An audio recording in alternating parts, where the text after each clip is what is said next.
YSR Congress party నేత చింతాడ రవిపై పోలీసులు case నమోదు చేశారు. విధుల్లో ఉన్న మహిళా ఎస్ఐతో అసభ్యకరంగా ప్రవర్తించారనే ఆరోపణలపై ఈ కేసు నమోదు చేసినట్లు పోలీసులు తెలిపారు. ఈ ఘటనలో చింతాడ రవితో పాటు మరో 20 మందిపై కూడా వివిధ సెక్షన్ల కింద కేసులు నమోదు చేశారు. ఘటనకు సంబంధించిన పూర్తి వివరాలపై పోలీసులు ప్రస్తుతం దర్యాప్తు కొనసాగిస్తున్నారు.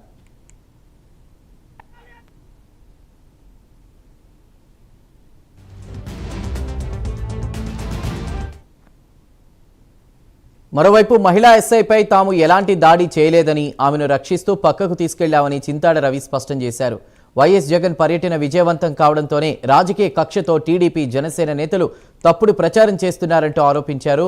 జగన్ రాక సందర్భంగా కార్యకర్తలు జై జగన్ నినాదాలు చేయడంతో ఎస్ఐ ఇబ్బంది పడగా ఆ దృశ్యాలను వక్రీకరించి దాడిగా ప్రచారం చేస్తున్నారని అన్నారు. ఘటనకు సంబంధించిన పూర్తి వీడియోను విడుదల చేస్తే అసలు వాస్తవాలు ప్రజలకు తెలుస్తాయని చింతాడ రవికుమార్ తెలిపారు.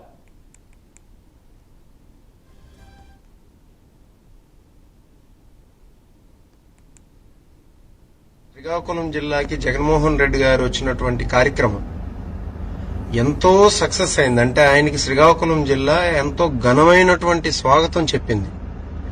లక్షల మంది జనాలు స్వచ్ఛందంగా తరలి వచ్చి ఆయనకి ఒక ఘనమైనటువంటి స్వాగతం నన్ను చెప్పింది.